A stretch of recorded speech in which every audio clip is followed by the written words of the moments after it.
뉴욕 증시가 닷새 만에 반등에 성공했습니다. 제조업 지표와 주택 지표가 나란히 실망감을 안겨주며 다우가 한때 만선을 또다시 밑돌았지만 단기 낙폭과대 인식으로 종가 기준 다우가 20포인트 올랐습니다.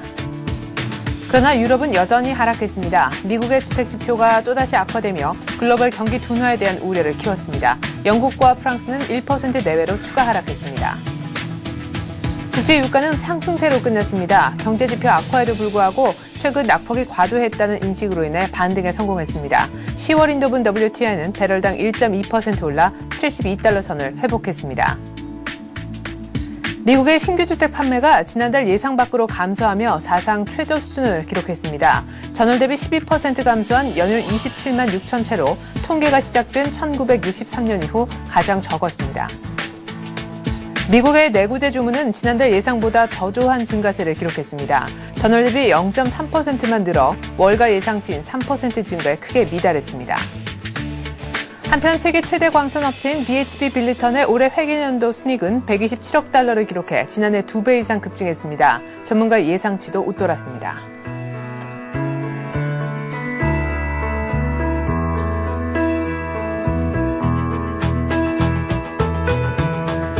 안녕하십니까. 굿모닝 센정씨의 최혜린입니다. 뉴욕 증시가 드디어 닷새 만에 반등에 성공했습니다. 다우가 또다시 장중에 만선을 이탈하기도 했었지만요.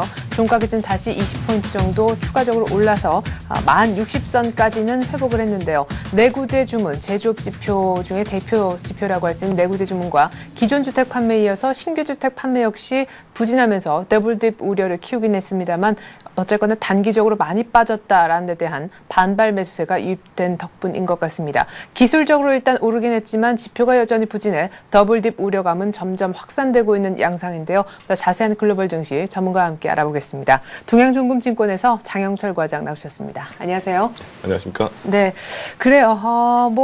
기술적으로도 일단은 나흘 연속 빠졌으면은 이번 정도에서는 오를 자리이긴 한데 지표가 부진해서 걱정했었는데 일단 지수는 소폭이나마 반등하긴 했네요. 네, 맞습니다. 일단 어제 발표됐던 지표가 이제 주택시장 어떻게 보면 제조업 중에서도 이제 소비 시장 중에서 가장 큰 그 규모를 차지하는 이제 주택시장이 발표가 됐는데 한 2개 정도 지표가 발표됐지만은 좋지가 않게 지금 나왔습니다. 그리고 이제 제조업 지수 중에서도 약간 선행 지표 역할을 많이 하는 내구재 주문 같은 경우에도 이제 지표가 굉장히 좋지 않게 나왔는데요. 최근 들어서 그 다우지수가 좀 많이 하락했던 게 그 하락에 따른 반등 정도로만 있다 어제 많은 그런 부분이 나타났는데 네. 뚜렷한 추가 상승에 대한 여력보다는 그냥 반등 정도 수준으로 투자자들이 좀 많이 빠졌다는 그런 분석이 좀 많이 나오지 않았나 그렇게 보여지는데요. 일단 그게 기술적으로 이제 차트를 보면 그게 좀 약간 그 여실히 좀 드러나는 그런 부분이 나오는데요. 지금 보시는 차트는 최근 들어가지고 어제 같은 반등했던 국면을 나타내 보면 일단 연초 대비해가지고 연초에 하락했던 그런 시점인 지금 연초 시점만큼 지금 와 있는 상황입니다. 지금. 네. 그렇다 보니까 시장 자체가 워낙 크게 좀 최근 들어 하락하는 그 반등에서 어제 같은 경우는 반등 구간 정도. 지표가 좋지 않았음에도 불구하고 반등하는 정도만 나타났던 거지 추가적인 하락 같은 경우에는 지표가 향후에 좋지 않을 경우에 추가적인 하락도 충분히 나타날 수 있는 그런 구간이기 때문에 안심을 두기에는 좀 충분하지 않을 것 같고요. 예. 그다음에 실적 시즌이 일단 거의 지금 마감을 한 상태에서 그렇게 큰 시장을 이렇게 반등시킬 그런 실적 부분이 지금 나오지 않고 있고요. 네. 그다음에 또 정부들에 대한 그런 정책 같은 경우도 지금 최근 들어가지고 더블 그 우려가 굉장히 지금 많이 이슈화되고 있는 와중에도 정부의 추가적인 부양 정책도 지금 내세우기 좀 쉽지 않은 그런 국면에 나타났기 때문에 네. 시장 자체가 당분간은 좀 이렇게 관망세를 좀 많이 유지하면서 투자자들의 그런 어떻게 보면 의혹만 많이 증폭시킬 수 있는 그런 원인이 되지 않을까 그렇게 시장이 좀 많이 보여지는데요. 네. 일단 뚜렷한 그 경제 주체에 대한 그 의견이라든지 아니면 경기가 이렇게 턴어라운드 되는 그런 지표라든지 그렇게 나와야 될 것 같은데 향후 지금 발표될 만한 지표가 지금 이제 그 향후에는 이렇게 좋지 않을 수로 지금 전망이 많이 되고 있기 때문에 그런 부분이 좀 약간 우려가 되지 않을까 그렇게 일단 전망되어집니다. 네, 자 다우가 한 20포인트 정도 올랐는데 퍼센트로만 따지면 3대 지수 가운데 나스닥이 가장 조금 그나마 좀 강하게 올라왔던 것 같습니다. 기술주가 업종별로 봤을 때는 반등을 좀 주도하지 않았나 싶은데요. 기술주뿐만 아니라 주택 지표가 굉장히 안 좋았음에도 불구하고 주택 관련 종목들은 또 그렇게 많이 빠지지 않은 것 같아요. 예, 일단 최근 들어가지고 일단 나스닥 나스닥 지표가 좀 이렇게 많이 좀 이렇게 부진하지 않고 좀 견조했던 게 일단 대형 IT 기업들에 대한 실적 전망이나 실적 개선이 굉장히 큰 폭으로 좀 많이 나왔던 게 사실인데요. 네. 대표적인 게 뭐 애플이라든지 아니면 구글 같은 그런 어떻게 보면 신수종 사업에 대한 어떻게 보면 시장의 성공을 좀 많이 볼 수가 있죠. 뭐 대표적인 게 이제 스마트 워크로 그 구분되는 스마트폰이라든지 네. 그런 부분에 대한 그 실적 개선이 좀 많이 나왔는데요. 이런 부분에 대해서도 뭐 애플이라든지 다른 그런 뭐 텍사스 인스트루먼트 같은 경우 그런 쪽으로 신수종 사업을 펼쳤던 기업들에 대한 시장의 관심은 아직까지는 좀 많이 살아있는 게 좀 사실인 것 같고요. 그다음에 향후에도 일단 뭐 그런 부분에 대한 그 매출 증가율이 좀 많이 일어날 거기 때문에 일단 나스닥 시장은 아직까지는 좀 견조한 그런 모습 많이 보이고 있는데요. 일단 뭐 다우지수 같은 경우는 대형주들 중에서도 특히 주택주들도 그렇게 좋지 않았는데 뭐 어제 같은 경우에는 특히 공업 주택을 이렇게 판매하는 그런 업종들에 한해서는 그 실적 호전이라든지 아니면 그 흑자로 전환되는 그런 소식 때문에 반등세를 많이 끌었는데요. 주택 시장도 좀 이렇게 많이 그 양분화되어 있는 게 일반적인 그런 주택보다는 고급 주택 시장은 아직까지는 이게 어느 정도 기본적인 그 기저 수요가 있기 때문에 그런 부분에 대한 실적이 좀 나타나는 거지 실제적인 전체적인 그런 주택 시장이라든지 그 주택 경기 자체는 그렇게 좋지 않다라고 보는 게 약간 시장이 좀 일반적인 그런 그 이견이 아닌가 그렇게 보여집니다. 네. 자, 다우가 일단 종가 기준으로 닷새 만에 반등하긴 했습니다만 출발부터 안 좋았습니다. 왜냐하면 개장 전에 발표가 된 제조업 선행지표를 할 수 있는 내구재 주문의 신규 주문이 예상만큼 많이 늘지 못했기 때문인데요. 자, 일단 내구재 주문 먼저 좀 살펴보죠. 기대 이하였는데 6월에는 마이너스 1%였다가 일단 플러스로 반전은 시키긴 했지만 역시 눈높이에는 맞추지 못했어요. 많이 나와도 뭐 에어쇼 영향일 것이다 이렇게 예상을 했었는데 그만큼 나오지도 못했고요. 예, 맞습니다. 일단 그 7월 내구재 주문에 좀 이렇게 이슈가 좀 많이 제기됐던 게 사실이거든요.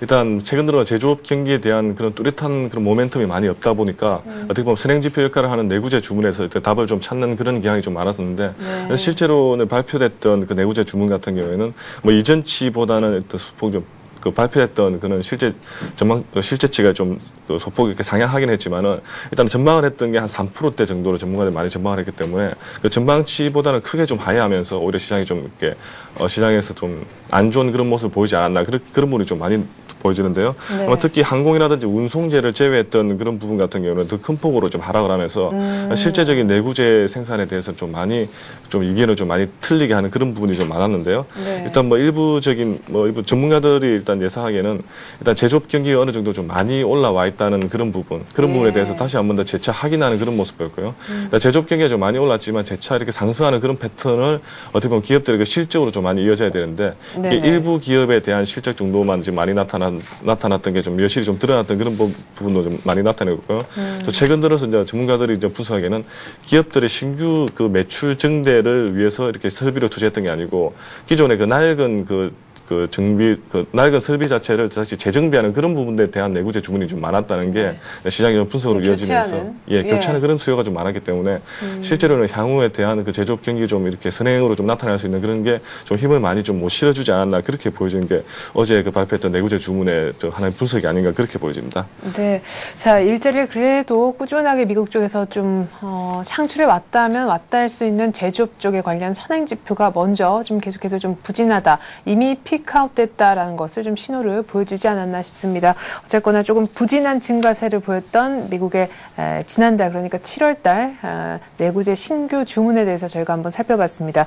자, 이제는 뭐 총체적 난국에 빠져있는 미국의 주택지표 얘기를 좀 해보죠. 사실 이 얘기가 너무너무 길게 진행될 것 같아서 제조업 관련 지표를 먼저 본 측면도 있는데요. 미국의 7월달 기존주택 판매가 그 전일날 급감하면서 거의 시장의 15년 내 최악 쇼크를 안겨준 데 이어서 신규 주택 매매 전월하고 비슷하리라 예상했었는데 역시나 급감이라는 결과를 내놓은 것 같습니다. 이것이 또한 개장하자마자 나와서 분위기가 초반에 정말 안 좋았던 것 같아요. 네, 맞습니다. 일단 어제 같은 경우에 어제도 이제 기존 주택 판매가 나왔었는데요. 뭐 어떻게 보면 사상 최악으로 좀 많이 안 좋게 나왔습니다. 근데 신규 주택 판매도 어제 나왔었는데 이 부분에서도 지금까지 신규 주택 판매 그 지수를 좀 나타낸 이래로 좀 가장 안 좋게 좀 나타나면서 시장에 좀 충격을 좀 많이 뒀는데요. 일단 뭐 일단 자세한 사항은 신규주택 판매 호수 같은 경우는 실제로 이전 주에 한 33만 호 정도가 일단 발표가 됐는데 시장에서 이제 전망은 한 34만 호 정도로 판매를 할 것이라고 예상을 했는데 실제로 27만 6천 호 정도 나타나면서 전월 대비해서 한 12% 정도 급감을 했는데요. 일단 63년 이후에 가장 적은 규모라고 일단 실제로 뭐 이슈화를 좀 시켰는데요.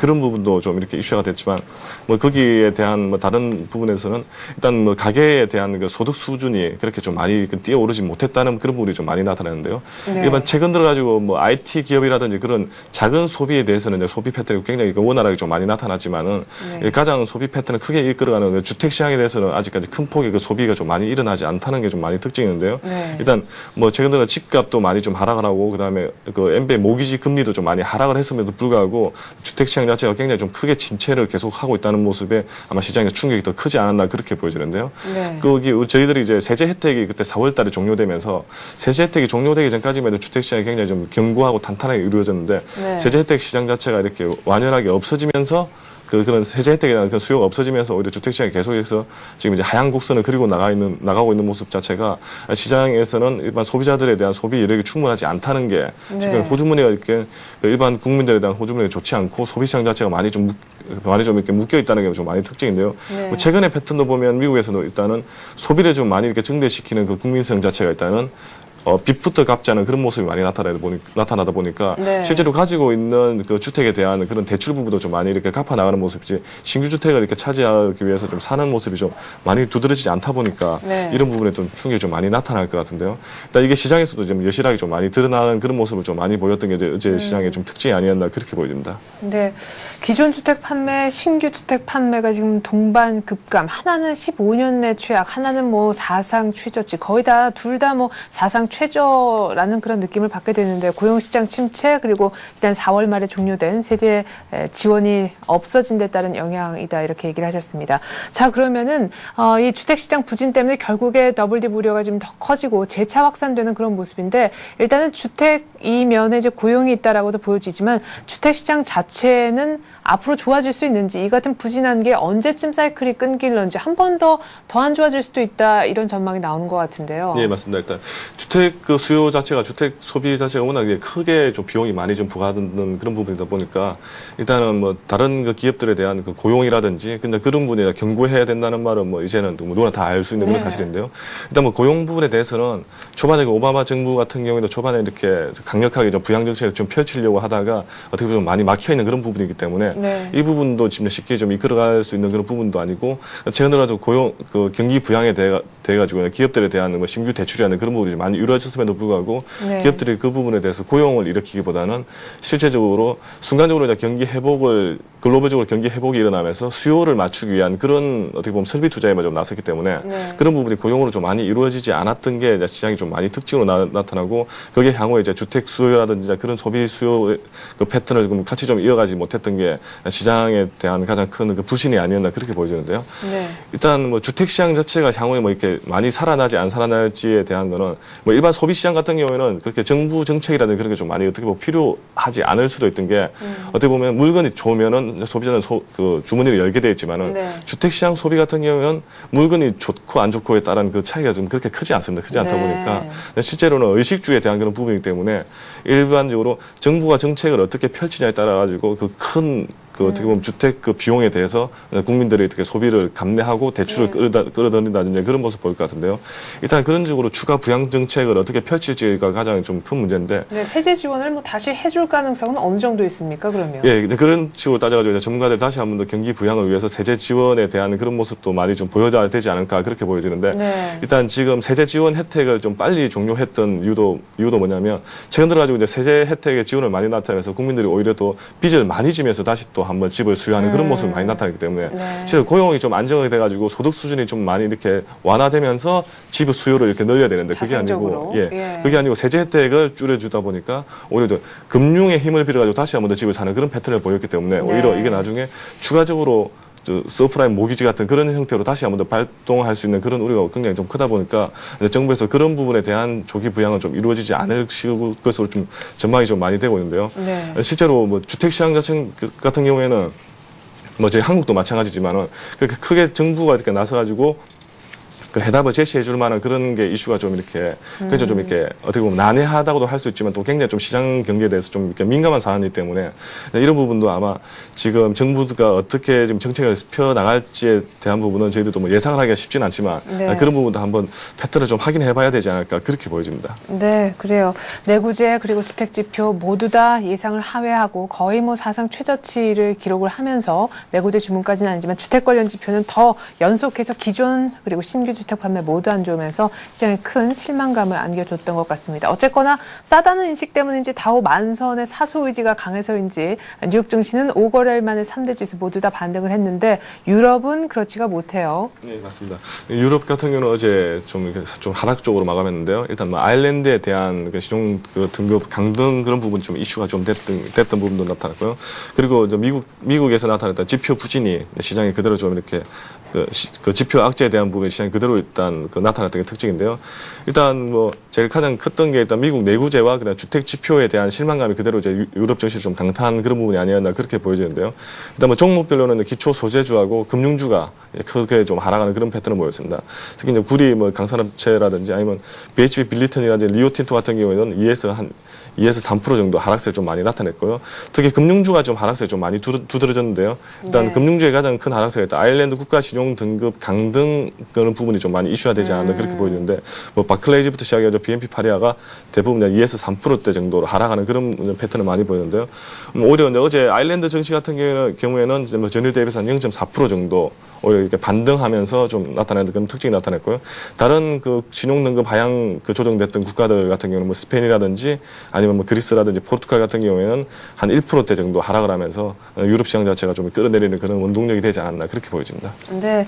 자, 이렇게 뉴욕 증시 자체가 반등을 하다 보니까 유가도 좀 따라 올라갔었던 것 같습니다. 유가가 다시 배럴당 72달러 선 회복을 한 것 같은데 그 전일에는 그야말로 기존 주택 판매 급감이란 지표를 보고서는 안전자산 선호 현상이 뚜렷하게 통일적으로 드러났었는데 증시 반등하니까 약간은 이것이 조금 흐트러진 모습도 있었던 것 같습니다. 간밤에 상품 시장 그리고 외환 시장 동향 좀 전해주시죠. 네, 일단 유가 같은 경우는 어제 또 달러 자산에 대비해서 좀 이렇게 이례적으로 좀 이렇게 반등하면서 좀 나타났는데요. 일단 지금 시장 자체가 이렇게 좋게 나타나진 않았는데 유가도 어제 뭐 다우지수와 마찬가지로 반등 수준으로만 좀 이해하면 될 거라고 좀 예상이 되고 있고요. 유가 같은 경우는 한 72.48달러로 좀 마감했었고요. 그다음에 금값 같은 경우는 이제 최근 들어가지고 안전자산에 대한 수요가 다시 한 번 더 부각되면서 한 0.6% 상승하면서 온스당 1,241.3달러로 마감했던 게 시장의 특징이었습니다. 그리고 달러 같은 경우에도 달러 인덱스가 0.11 정도 상승하면서 달러 인덱스로 맞췄던 게 시장의 특징이 아니었나 그렇게 보여집니다. 네, 자 그리고 엔화가 어느 정도까지 추가적으로 강세를 더 띄었는지 아니면 잠깐 멈칫했는지 궁금한데 일본 정부 또 개입 얘기가 다시 나왔어요. 개입 뭐 안 할 것 같다가 하루였다면 그 다음날은 또 개입한다 뭐 이런 식의 어떤 패턴이 반복되고 있잖아요. 네, 맞습니다. 지금 일본 정부 입장에서도 이게 뭐 그 장기 불황에 대한 그런 늪을 좀 빠져나갈 수 있는 그런 가장 큰 어떻게 보면 해결책을 일단 엔에서도 그 환율에서 좀 많이 찾고 있는 그런 모습 보이는데요. 일본도 뭐 대표적인 수출 그 국가다 보니까 이렇게 엔 그 환율 가지고 이렇게 좀 이렇게 정부가 정책을 좀 많이 펼치려고 하는데 이 부분 자체도 잘못 거기 통화 정책을 잘못 이렇게 펼칠 경우에는 오히려 금융시장 자체가 또 마비되는 그런 모습을 좀 많이 보이기 때문에 일본 정부 같은 경우는 이제 14일에 그 통화 정책을 좀 펼칠 수 있는 그런 여건이 아닌 것 같다는 게 뭐 최근 이렇게 일본 정부에 대한 그런 발언이라든지 그런 걸 보면서 좀 많이 느낄 수가 있는데요. 일단 일본 정부에 일단 개입 시사를 최근 들어가지고 이제 계속 이렇게 번복하면서도 강하게 좀 의지를 좀 많이 표명하고 있는 그런 모습에서 일본 엔화가 좀 이렇게 갈 곳을 좀 많이 좀 방황을 좀 많이 하고 있는 그런 패턴이 좀 최근에 이어지고 있는데 일단 15전 고점에서 계속 이제 하락하는 그런 패턴을 좀 보이면서 84.75엔으로 일단 마감했던 게 특징인데요. 일단 일본 정부의 통화 정책을 그 향후에 어떻게 펼칠지에 대해서는 계속해서 이슈로 좀 제기되지 않을까 그렇게 보여지는데요. 구체적인 그런 전망이라든지 구체적인 움직임 같은 경우에는 일본 시장이라든지 아니면 일본 뭐 주택 시장부터 시작해가지고 일본에 대한 그 제조업 경기라든지 일본에 대한 제조업 경기라든지 그런 부분이 어떻게 향후에 좀 이렇게 패턴을 이어가느냐에 따라 가지고 환율 정책을 좀 어떻게 보면 적극적이라든지 아니면 소극적으로 펼치지 않을까 그렇게 보여집니다. 네. 자, 그리고 오늘 밤에 드디어 신규 실업수당 청구 건수라는 지표가 나오게 됩니다. 이 지표 하나를 기다리고 있는데 지표 하나이고 주간마다 매일 나오는 주간 그런 고용 지표이긴 하지만 무게감이 적지 않다 하는 생각이 듭니다. 특별히 이번 주, 지난주에 9개월 만에 최고치 50만 건 기록했잖아요. 네, 맞습니다. 실제로 지난주 같은 경우에도 오히려 감소할 것으로 예상을 했는데요. 예상폭을 좀 깨뜨리면서 오히려 큰 폭의 증가폭을 나타내면서 시장에 좀 충격을 좀 많이 주었는데요. 이제 내일 발표될 신규 실업수당 청구 건수 같은 경우는 이전에 50만 건에 대비해가지고 일단 49만 5천 건 정도로 일단은 시장에서 전망을 하고 있는데요. 큰 폭의 감소폭은 좀 많이 나타나고 있지 않지만은 이 부분도 최근 실업수당 청구 건수의 그 패턴을 보면 계속해서 이렇게 증가폭이 굉장히 큰 폭으로 좀 많이 나타나고 있기 때문에 이게 최근 들어가지고 고용 지표가 좋지 않다는 게 이렇게 신규 실업수당 청구 건수에 대해서 좀 이렇게 간접적으로 많이 나타나는 게 특징인데 네. 이런 부분도 시장에서는 어느 정도 좀 반등할 수 있는 그런 여력을 계속해서 발목을 좀 이렇게 잡는 그런 부분이 아닐까 그렇게 일단 전망되는데요. 근데 실제로는 이전치보다는 일단 전망치가 조금 소폭 이렇게 감소로 나타나는 게 시장에서 충격을 좀 덜 주기 때문에 네. 이런 부분에 대해서 좀 기대해 봄직하지 않을까 그렇게 보여집니다. 그래요. 조금 더 추가적인 반등이 좀 이어졌으면 좋겠습니다. 오늘 밤 뉴욕 증시에선 또 고용이 얘기가 나올 것 같네요. 이렇게 해서 오늘 글로벌 증시는 동양종금증권 장영철 과장과 함께 봤습니다. 과장님 말씀 잘 들었습니다. 감사합니다.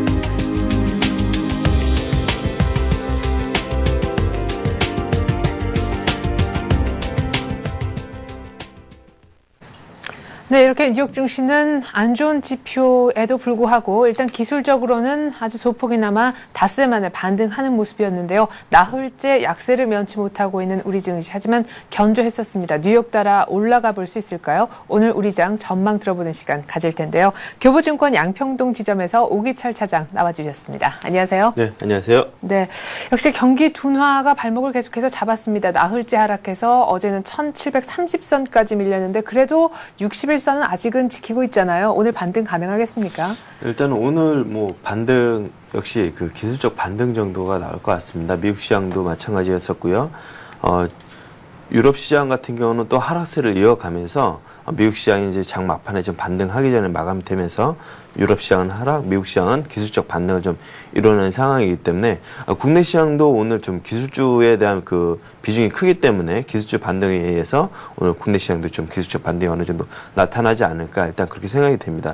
좀 약간 그러한 생각이 드는 것이 어제 그 미국의 LCD 패널 관련 업체인 코닝에서 의견이 상향 조정됐습니다. 최근에 그 기술주들 그 디스플레이 쪽이라든가 그런 종목들이 LCD 패널 가격과 관련해서 재고와 관련해 가지고 우려가 많았었는데 이제 앞으로 이제 LCD 패널 관련된 저것도 감사하고 가격도 좀 좋아지는 것이 아니냐 하면서 코닝에 대한 의견이 좋아졌거든요. 네. 거기에 따라서 국내 기술주들도 오늘 좀 같이 좀 반등을 좀 이뤄낼 수 있을지 좀 지켜봐야 될 것 같습니다. 네, 뉴욕도 기술적 반등을 5거래일 만에 했듯이 우리도 뉴욕 따라서 그대로 좀 카피를 한다면은 역시 기술적 반등 정도에 그칠 것이고 아마 IT주 중심으로 좀 더 올라오지 않을까 이런 예상을 하셨습니다. 자, 이렇게 해서 오늘 지수 전망을 간단하게 한번 들어봤는데요. 자, 그렇지만 뉴욕 증시 속내를 좀 들여다보면은 역시 지표는 굉장히 부진했습니다. 오히려 더블 딥 우려가 그 어느 때보다 크면서 큰 폭으로 더 빠질 수 있음에도 기술적으로 소폭 올랐던 것인데 역시 경기 둔화 얘기는 계속해서 이어질 것 같아요. 네, 그렇습니다. 어제 미국의 기준주택 판매 지표가 발표되면서 상당히 좀 어렵게 가는 것이 아니냐. 네. 그런 것들이 다소 이례적인 요인들이 지원이 이제 마무리가 되면서 일단은 감소했다 하더라도 예상치 한 2배 정도 가까이 되는 그런 안 좋은 흐름을 나타났기 때문에 네. 그런 우려감들이 증폭될 거라고 보여지고요. 어제 미국 시장이 좀 관망세를 나타냈던 것은 오늘 이제 내일 발표될 미국 2분기 GDP 수정치에 이제 지금 촉각을 좀 곤두세우고 있는 것 같습니다. 네. 이것이 어떻게 발표되느냐에 따라서 앞으로 주가를 하락으로 볼 것인지 아니면 반등으로 볼 것인지에 대해서 눈여겨보고 있기 때문에 어제 좀 관망세로 마감이 된 듯한 그런 느낌이 많았는데요. 네. 6월 말에 그 발표된 예상치는 2.4%였습니다. 이번에 1.4%로 수정돼서 이제 나올 것으로 예상이 되는데 이것보다 빠질 것인지 아니면 좀 더 좋게 나올 것인지에 따라서 앞으로 향후 미국뿐만 아니라 전 세계 그 증시의 흐름이 좀 좌우될 것으로 예상이 되고 있습니다. 네. 지난 5월 달에는 약 3.7%까지 예상했었는데 계속해서 다운되고 있습니다. 3%대, 2%대, 이제 1%대까지 다운됐기 때문에 향후 여파가 이제 1%대보다 더 낮게 나오느냐, 좀 올라가서 나오느냐에 따라서 향후 증시를 좀 전망을 해야 될 것 같습니다. 네.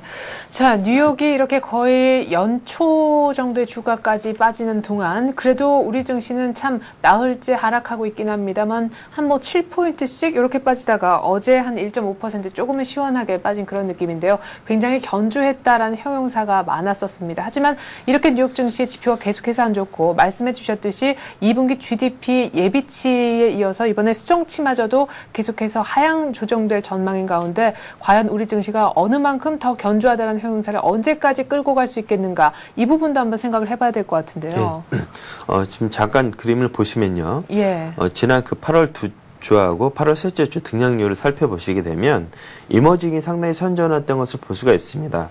S&P라든가 유럽 선진국 지수 같은 게 보면 2주 등락률이 하락폭이 상당히 컸고요. 네. 3월 등락률 보게 되면 다 하락했었는데 불구하고 한국 지수는 상승하는 그런 모습을 보여줬습니다. 기초 펀더멘털에 있어서는 한국 시장이 세계 어느 시장보다 상당히 강하기 때문에 우리 한국 시장의 흐름만 본다고 하면 주가가 올라가야 되는 그리고 지금 퍼업 기준으로 본다 그러면 가장 저평가되어 있는 국면에 이제 그런 나라 중에 하나인데요. 네. 그렇다 보면 상당히 좀 좋아야 됨에도 불구하고 물론 이렇기 때문에 그동안 세계 그 증시에 비해서 디커플링을 보여왔었습니다. 네네. 그렇지만 최근에 어제 이제 그 주가 흐름에서 보여줬듯이 미국의 이제 그런 흐름들이 상당히 좀 안 좋아질 것으로 예상이 되고 있기 때문에 국내 시장도 그런 것에 좀 자유롭지 못한 그런 모습을 좀 어느 정도 디커플링의 한계를 보여주는 그런 모습을 어제 보여줬습니다. 예. 그렇다 하더라도 미국 시장이 어느 정도 일단은 하락세를 멈춘다고 하면 가장 빠르게 반등이 나올 국가도 한국이기 때문에 그런 흐름들을 좀 다시 계속 눈여겨보셔야 될 것 같습니다. 네. 가장 적게 빠지고 또 올라올 때 또 많이 올라와 있는 코스피 견조한데 어제 조금 위태위태한 그런 변곡점에 놓여있는 듯 했으나 뉴욕이 반등했기 때문에 이 같은 견조한 흐름이 아마 또 계속해서 이어질 것이다. 아웃퍼폼을 글로벌 시장 대비 해줄 것이다. 이렇게 보셨는데요. 자, 어제 시장에서 수급을 좀 보면요. 조금은 불안한 움직임이 감지가 됐습니다. 겨우겨우 정말 안 팔아서 다행이다 싶었던 외국인들. 사실 뭐 날짜로만 치면은 닷새 연속 사주긴 했었지만 그 매수 규모는 굉장히 미미했었습니다. 그러다가 결국 어제 뉴욕의 지표 안 좋다 얘기가 나오니까 바로 6거래일 만에 꽤 많이 팔았어요. 한 2천억 정도. 역시 뭐 앞에서도 강력하게 사줬었 게 아니었기 때문에 외국인들이 이제 돌아서는 거 아니냐 이런 뉴스까지 나오는데 조금 앞당겨 걱정하는 겁니까? 일단은 뭐 앞당기는 건 아닌 것 같습니다. 네. 외국인들도 역시 경제 지표에 자유로울 수 없기 때문에 경제 지표가 안 좋다 그러면 당연히 팔아야겠죠. 네. 국내 증시가 일단 불안정하게 되면 환율이 올라가게 돼 있습니다. 제가 이제 좀 자주 말씀을 드렸었는데 국내 증시도 일단은 좀 중요하겠지만 환율의 영향에 따라서 환율이 국내 증시의 환율이 강하게 되면 외국인들의 매수세가 환율이 좀 약세를 보이게 되면 외국인들 매도세가 나타나는 흐름들이 계속 반복되고 있습니다. 그런 흐름들 본다고 하면 국내 증시 환율에도 좀 촉각을 되어서 겠는데요. 네. 지난달 한 달 흐름을 잠깐 보겠습니다. 투자 주체별로 보게 되면 외국인들이 지난 7월 26일부터 어제까지 약 8천억 가까이 순매수를 보이고 있고요. 네. 기관에 보게 되면 투신이 1조 3천억 정도 매도를 하고 있고 기금이 1조 2천억 정도를 매수를 해주면서 기관은 소폭 5천억 정도 매도 그리고 개인이 약 3천억 정도 매도를 하고 있습니다. 그렇다 보면 두 주체 외국인들이 매수세를 조금 더 연장을 해준다고 하면 국내 증시에 대한 그런 흐름들이 조금 더 좋아질 수 있는 그런 흐름을 나타낼 수 있겠는데요. 네. 기금 매수세는 적극적으로 매수하는 것이 아니라 주가가 빠질 때마다 방어적인 성격으로 들어오기 때문에 주가 부양에는 어느 정도 한계가 있을 것 같습니다. 다만 투신이 지난달 그 매도했을 때 주가 1760선 이상에서 대부분 나왔던 물량들이기 때문에 그렇게 투신에 대한 그런 부담은 커 보이지는 않는 상황이고요. 네. 주목해야 될 것은 외국인들이 환율과 좀 맞물려가지고 어제 매도가 한 2천억 정도 나왔는데 오늘도 매도가 나올 것인지 거기에 좀 환율 영향에 따라서 좀 지켜봐야 될 것 같습니다. 다만 어제 그 달러화가 약세를 보이면서 국내 시장의 환율도 오늘은 약간 좀 강세를 나타낼 수 있기 때문에 외국인들의 매수세가 좀 들어오지 않을까 기대해 볼 수 있을 것 같습니다. 네, 그래요.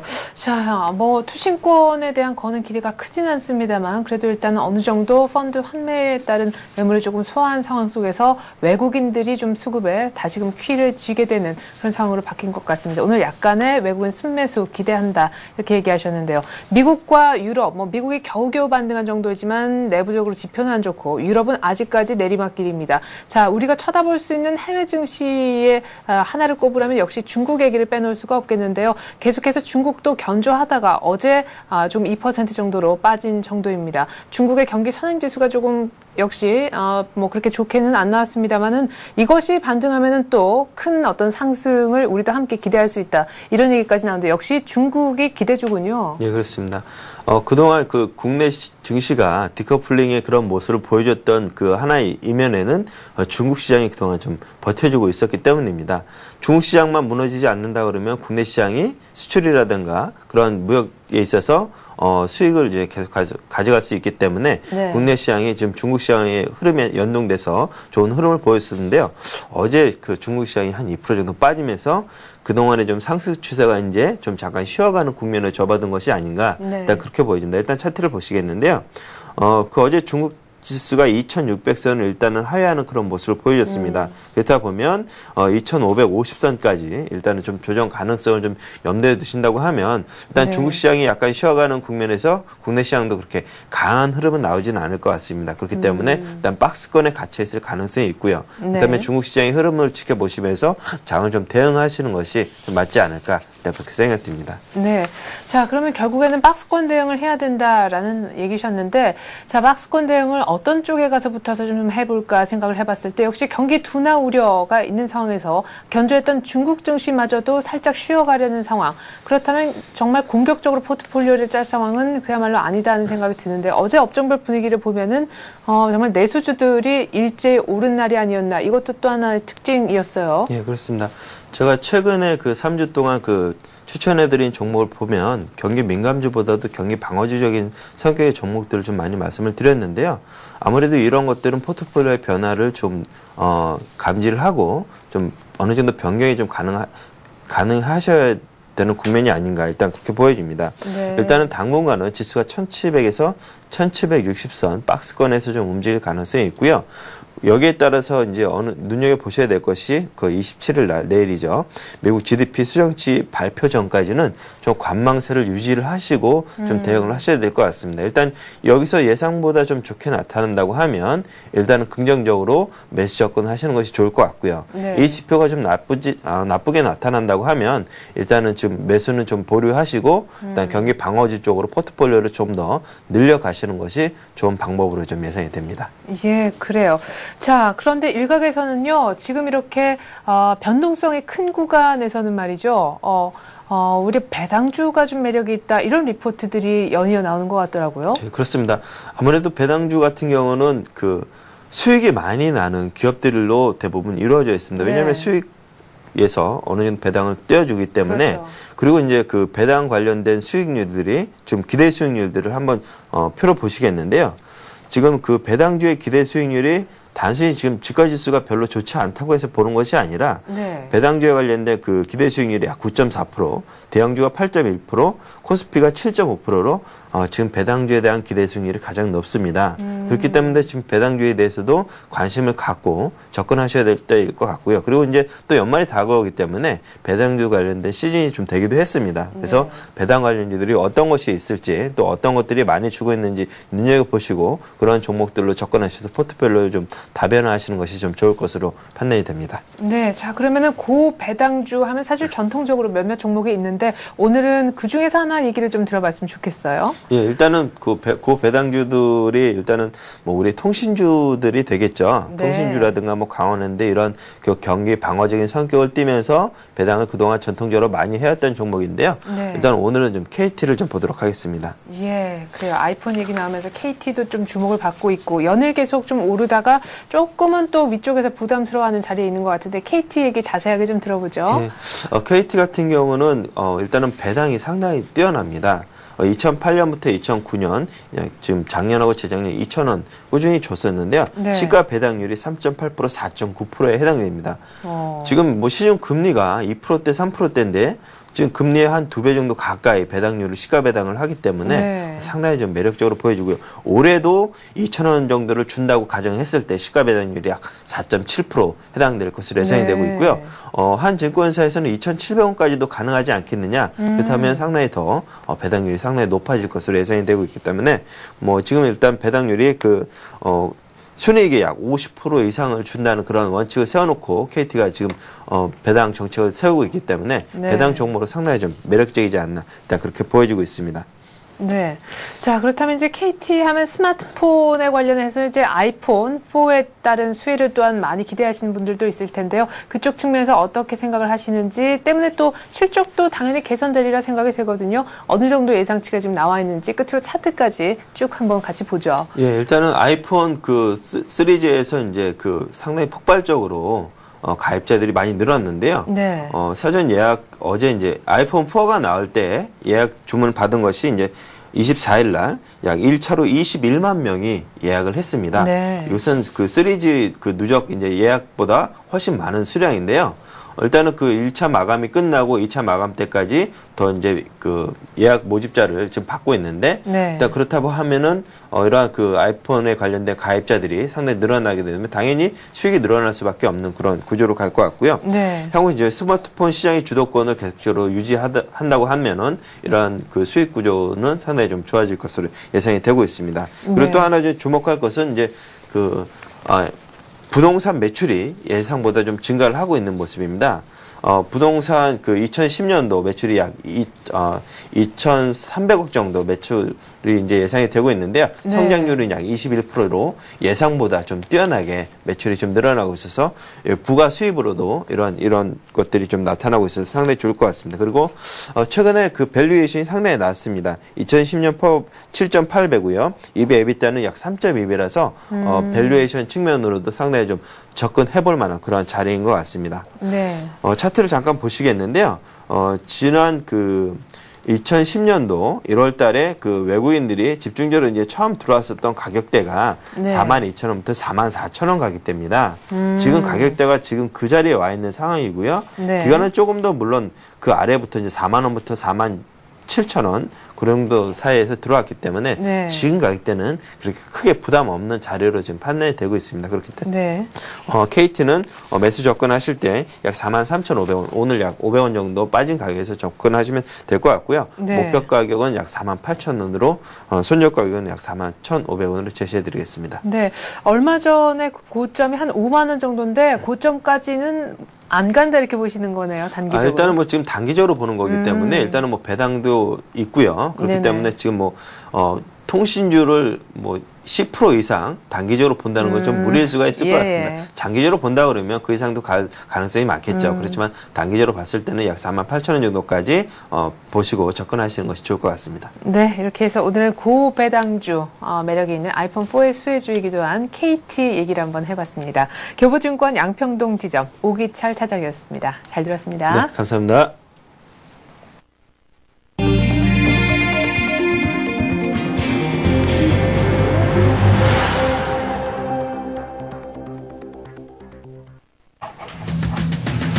지급보증 건설사에 전체 시공 물량의 80%를 배정하겠다는 코레일의 용산 국 영상국제 업무지구 해법 제시에 대부분의 대형 업체들이 회의적인 입장을 보인 것으로 확인됐습니다.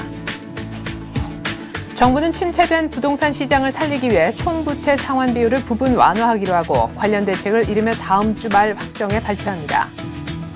교육의 질이 떨어져 정부의 학자금 대출이 제한되는 부실대학 50곳의 명단이 다음 주에 나옵니다. 학자금 대출 제한이 대학의 구조 조정으로 이어질지 주목됩니다. 여객 펀드와 결합한 선물한 계약의 상품 구조를 문제 삼은 소송에서 투자자들이 또다시 패소했습니다. 선물한 계약과의 결합으로 손해를 봤다는 주장에 법원은 상관관계가 없다고 판단한 것입니다. 스마트폰 보급 확대와 클라우딩 컴퓨팅의 발달로 위기에 봉착한 USB 업체가 활로 찾기에 부심하고 있습니다. 디자인을 강화하거나 특수 기능이 탑재되어 있는 신제품들을 잇따라 선보이고 있습니다. 네, 오늘은 이 같은 내용 가지고 이슈인 이슈 진행을 한번 해볼 텐데요. 서울경제TV 보도국에 있는 서은영 기자와 함께하겠습니다. 안녕하세요. 안녕하세요. 네, 자 용산 얘기를 좀 해보죠. 코레일 땅 주인 코레일이 말이죠. 사실상 그 용산 국제업무지구 건설 사업에서 삼성물산 너러 빠지라고 얘기를 하면서 우리가 새 판을 한번 짜보겠다라고 얼마 전에 얘기를 한 바 있습니다. 그런데 이 구상마저도 지금 표류할 가능성이 높은 것으로 조사가 됐는데요. 저희 서울경제신문이 시공능력 평가액 30일 건설업체 대형 건설업체를 대상으로 설문조사를 한번 실시를 해봤는데요. 삼성물산 대신에 들어올 만한 업체가 가히 없는 것으로 보인다는 결과가 나왔다면서요. 네, 조사해본 결과 그 코레일이 23일 날 새 판을 짜겠다고 좀 발표를 하면서 용산 랜드마크 빌딩 전체를 코레일이 선 매입하고 지급보증 비율에 따라서 시공권을 주면 아마 기존 투자자들의 지급보증은 물론이거니와 신규 건설 투자자들의 참여도 이뤄질 것이다. 이렇게 좀 자신감을 내비쳤었는데 사실이 아닌 것으로 좀 판명이 났습니다.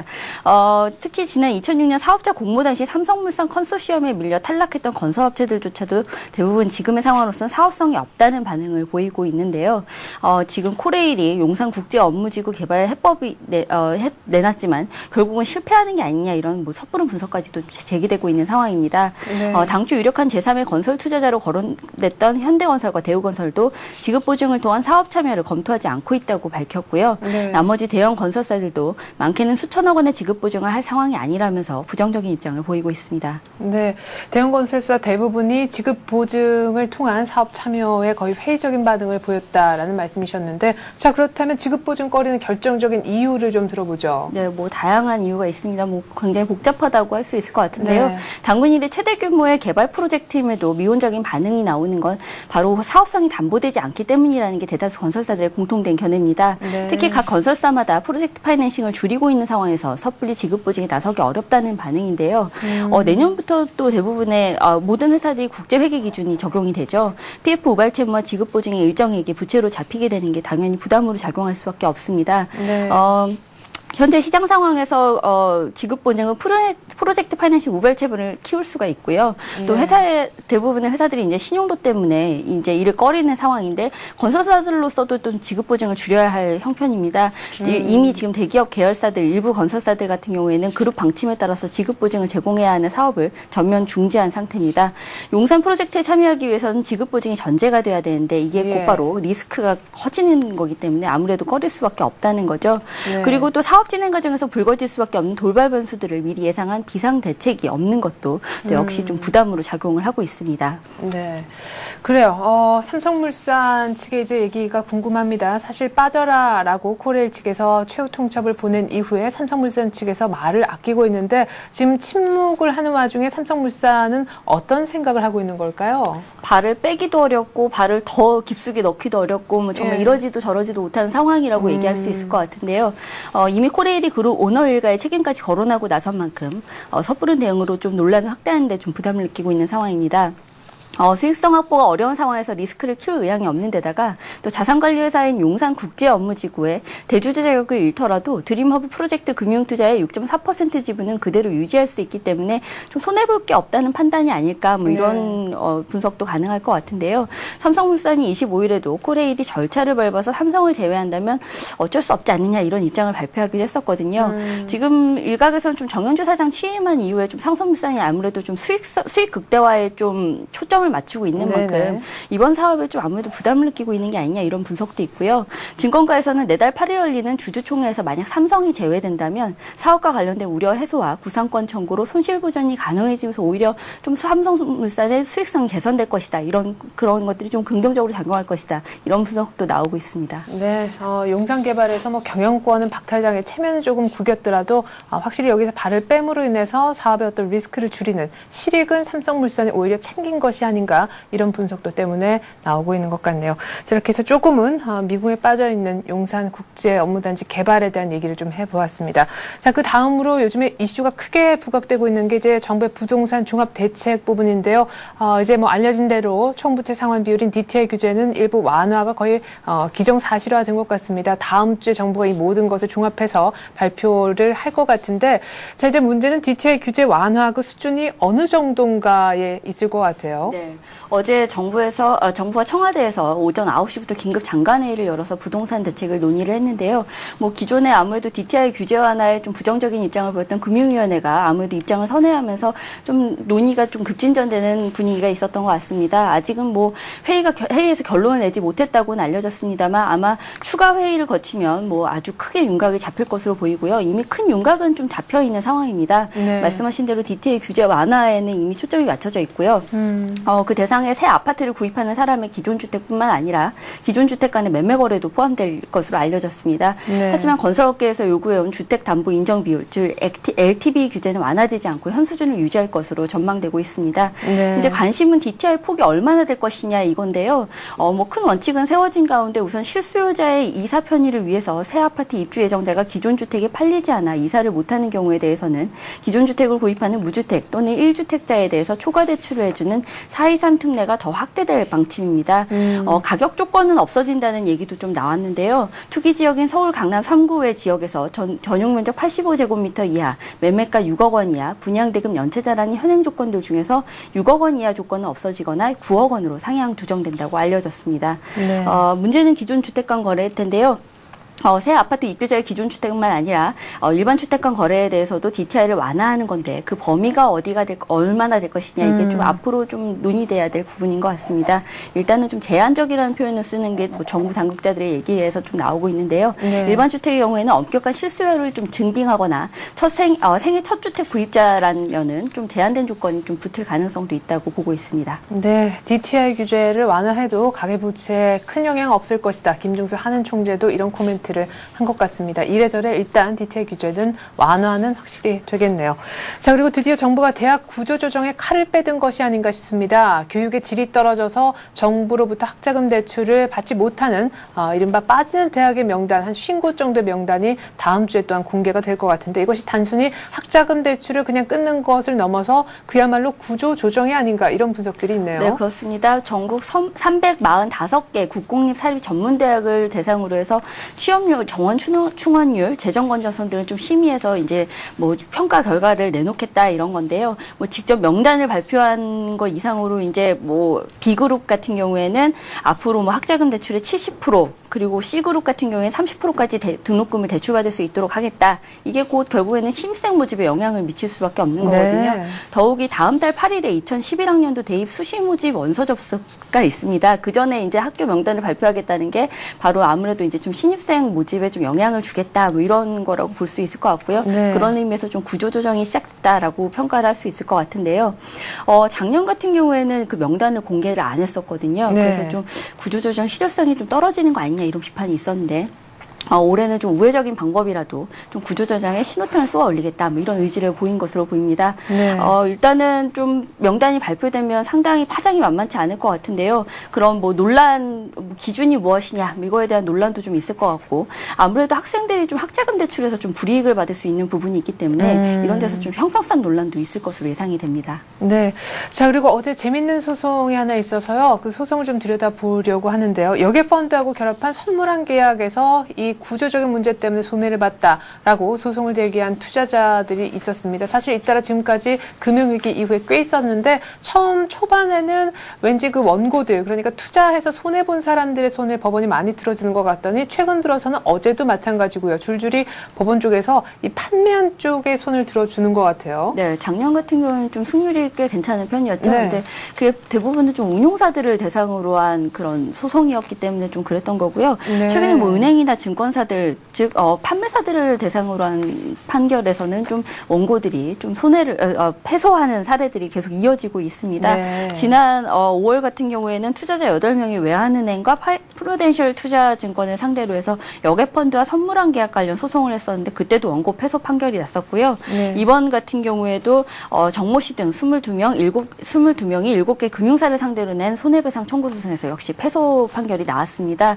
그럼 뭐 이제 한번 판결문을 살펴본다면 이제 원고들 같은 경우에는 여객펀드와 선물한 계약의 상품 구조가 애초부터 부해관계다. 애초부터 우리가 수익을 볼 수 없는 구조로 이미 설계가 돼 있었다. 이렇게 주장을 했었는데 네. 재판부가 여객펀드 기초자산과 환율의 상관관계는 관련 국가들의 거시경제지표, 수출, 환율시장의 동향 등이 복합적으로 작용해서 결정되는 것이기 때문에 그렇다 뭐 아주 잘못 설계됐다 이렇게 단정 지을 수는 없다고 판단을 했고요. 네. 그리고 2000년대 이후 2000년 이후 두 계약이 결합돼서 투자자 이익을 상쇄하는 현상이 존재했다는 사실은 일부 인정이 되지만 원화 가치가 상대적으로 큰 폭으로 하락해서 발생한 특수한 경우이기 때문에 경제학적 명제로 주장이 입증된 건 아니다. 뭐 이런 지적을 했습니다. 앞으로 좀 어떻게 계속 소송들이 뭐 계속 불거져 나오긴 하겠습니다만 이렇게 계속 패소 판결이 이어진다면 아무래도 그런 반토막 펀드에 대한 소송들은 좀 아무래도 좀 주춤하지 않겠냐 뭐 이런 전망도 가능할 것 같습니다. 네. 자, 다음에는 이거 얘기를 좀 해보려고요. 제가 빼느라 고생했습니다. USB인데요. 이게 처음에 나왔을 때는 정말 요거처럼 요 작은 것이 많은 메모리를 담아놓고 또 언제 어디든지 꺼내서 주머니에서 쓸 수 있으니까 참 편리하다 이런 생각을 했었는데요. 요즘에는 이 USB 업계가 너무너무 어려워졌다고 합니다. 스마트폰 그리고 뭐 클라우드 컴퓨팅 뭐 이런 것 때문에 좀 타격이 있는 것 같아요. 저 역시도 스마트폰 사용하게 되면서 USB 사용을 확실히 안 하게 된 것 같은데요. 예. USB 업체들이 상당히 어려움을 겪고 있다고 합니다.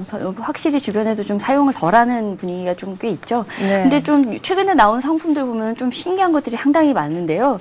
그 기능들을 좀 보니까 뇌포의 유도 장치가 내장이 돼서 데이터 저장은 물론 집중력 강화와 스트레스 해소 기능까지 있는 것들도 있고요. USB예요. 네, 그렇습니다. 그리고 또 데이터를 자동으로 백업해서 장애로 인해서 좀 데이터가 날아가는 것을 좀 방지하는 것도 있고 또 그런 경우에 이제 비밀번호로 아예 내장을 해서 공인인증서를 탑재할 수 있게끔 돼 있는 USB도 나왔다고 하고요. 네. 그리고 또 최근에는 디자인도 상당히 강화되고 있는 분위기입니다. 스와로브스키 크리스털 문양의 18K 도금을 뭐 사용하는 어머. 디자인들도 나오고 있고요. 여성들 사이에서 아무래도 상당히 인기를 끌 것 같은데요. 또 전통 문살 무늬나 뭐 그런 자개 무늬 뭐 이런 것들 좀 활용한 그런 디자인들도 상당히 인기를 끌면서 선물용으로도 또 각광받고 있다고 합니다. 네, 그래요. 자, 이렇게 해서 활로를 찾기에도 바쁜 USB 시장 얘기까지 함께 해봤습니다. 오늘 이슈앤이슈는 서울경제TV 보도국에 있는 서은영 기자와 함께했습니다. 서 기자 수고 많았습니다. 고맙습니다. 네, 뉴욕 증시가 더블디 우려가 이어졌지만 닷새 만에 기술적으로 반등하는 모습이었습니다. 다우가 한 20포인트 정도 올라서 1060에 끝났는데요. 장중에는 만선을 또다시 이탈하기도 했습니다. 역시 지표가 좋지 못했기 때문인데 신규 주택 판매가 사상 최저를 기록했고 제조업, 신규 내구재 주문 역시 예상치보다 조금 적게 증가하는 데 그쳤습니다. 자, 어쨌거나 주택 관련 지표 또 제조업 관련 지표 부진을 털고라도 기술적으로는 올라오는 뉴욕 증시인데요. 여기에 또 기술적으로만 반응을 했는지 우리 보다 자세한 우리 증시 얘기는 출발 센 증시를 통해서 들려드리도록 하겠습니다. 고맙습니다.